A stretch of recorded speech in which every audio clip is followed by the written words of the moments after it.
Years ago, when I was a young biology student, I volunteered to be a cook on a small vessel for people who studied killer whales in Norway. There was an afternoon where we went out, and it was actually quite windy and not very interesting.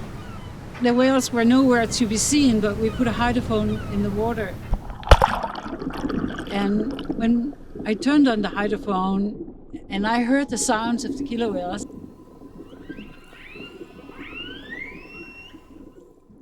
that changed my life.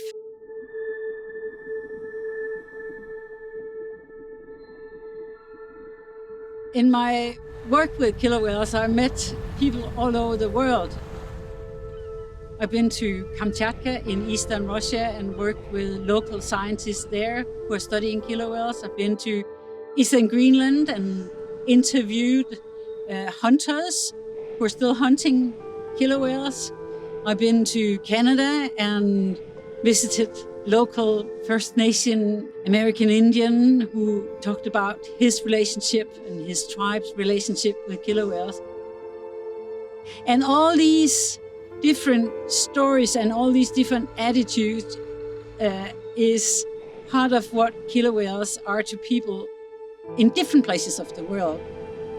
We often think that killer whales are just loved and treasured everywhere, but that's not the case. There are places where they are hunted, there are places where they have been hunted.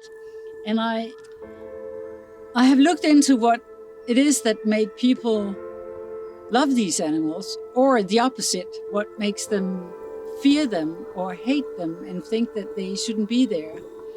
As a biologist, I think it's really important that we have this diversity in the sea and that killer whales, who are top predators, belong there.